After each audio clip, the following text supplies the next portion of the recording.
তুই একটা কাজ কর তো, বিকেলে আমার বাড়ি আয়, আমি তোকে বুঝিয়ে দিচ্ছি। মা আপনি টিফিন খাবেন না?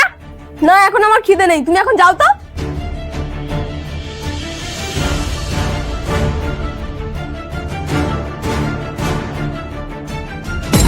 তোমার ফোনটা ভালোই হয়েছে মা, সারাক্ষণ তোমার সাথে কথা বলতে পারবো আর তোমার পরামর্শ নিতে পারবো।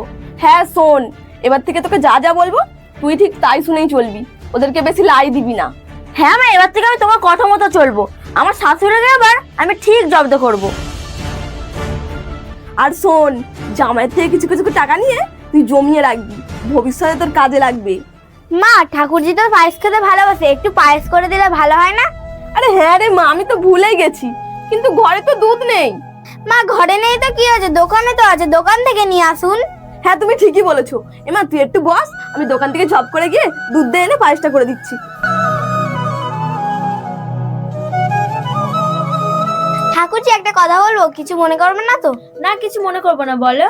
মায়ের কথা শুনে তুমি তোমার সংসারে অশান্তি লাগাতে চাইছো কেন? আচ্ছা ঠাকুরজি এটা বলো তো, তোমার বাড়িতে তোমাকে কেউ আঘাত দিয়ে কখনো কথা বলেছে?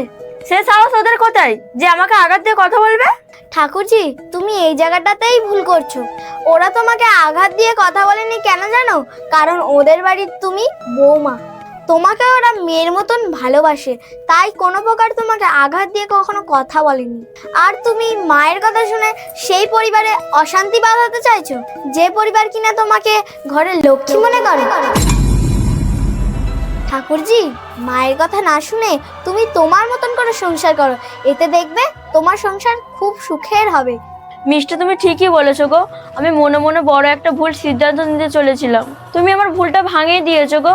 এর জন্য তোমাকে অনেক ধন্যবাদ। আমি আর এক মুহূর্তে এখানে থাকবো না। ঠাকুরজি বসো। মা তো তোমার জন্য পায়েস করতে গেছে, তুমি মাকে কষ্ট দিয়ে যেও না। মায়ের কাছে ভালো মেয়ে আর তোমার শ্বশুর বাড়িতে তুমি একটা ভালো বৌমা হয়ে থেকো গো, তাহলে দেখবে তোমাকে সবাই নয়নের মণি করে রাখবে।